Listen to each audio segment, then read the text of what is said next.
எப்பா நீ வர வர ஒன்றும் சரியில்லைப்பா. என்னது? ஏன் சரியில்லை? எல்லாம் நாங்க சரியா தான் இருக்கோம். ஆ, இதுதான். இதைத்தான் நான் சொன்னேன், எதுக்கு எடுத்தாலும் கோவப்படுறது. நான் எங்க கோவப்பட்டேன்? நான்லாம் ஒன்றும் கோவப்படல. பாத்தியா, கோவப்படலைங்கிறத கூட கோவமா சொல்ற. சரி ரைட்டு விடு.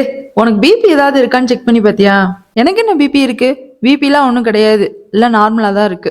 சரி, உனக்கு பிபியும் நார்மலா இருக்குங்கிற, அப்புறம் எதுக்குப்பா தேவையில்லாம எதுக்கு எடுத்தாலும் கோவப்பட்டே இருக்க? பேசாம ஒரு நல்ல சைக்காட்ரிக் டாக்டர் பாக்குறியா? என்னது, சைக்காட்ரிக் டாக்டரா? ஏய், என்ன பார்த்தா என்ன உனக்கு மென்டல் மாதிரி தெரியுதா? ஏய், அப்படி இல்லப்பா, எதுவும் தப்பா எடுத்துக்காத.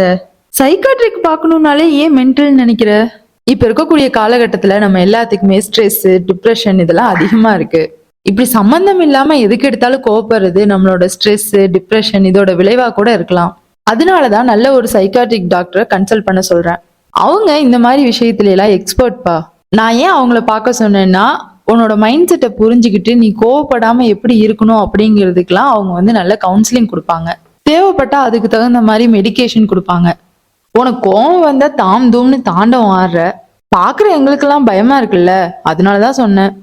இந்த உலகத்துல நான் மட்டும் தான் கோவப்படுறேனா? கோவங்கிறது எல்லா மனுஷனுங்களுக்கும் இயல்பா இருக்கிறது தானே. ஏன் நீ கோவப்படவே மாட்டியா? நீயும் கோவப்படுவீல, அதுக்குன்னு எல்லாருமே சைக்காட்டிஸ்டியா போய் பார்க்க முடியும்?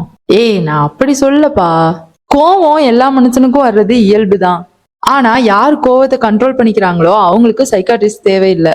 யாரு கோவத்தை கண்ட்ரோல் பண்ண முடியாம ரொம்ப எக்ஸ்ட்ரீமா போறாங்களோ அவங்களுக்கு சைக்காட்ரிஸ்டோட ஆலோசனை தேவைப்படலாம் இல்லையா? நம்மளோட இயல்பை பத்தி தெரிஞ்சுக்கிறதுக்கு ஒரு டாக்டரை கன்சல்ட் பண்றது தப்பில்லையே.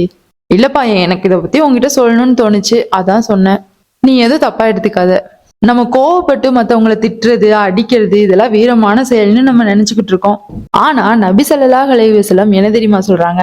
யார் கோவத்துல இன்னொருத்தவங்களை அடிக்கிறது, திட்டுறது இதெல்லாம் செய்யறாங்களோ அவங்களுக்கு உண்மையான வீரம் கிடையாது.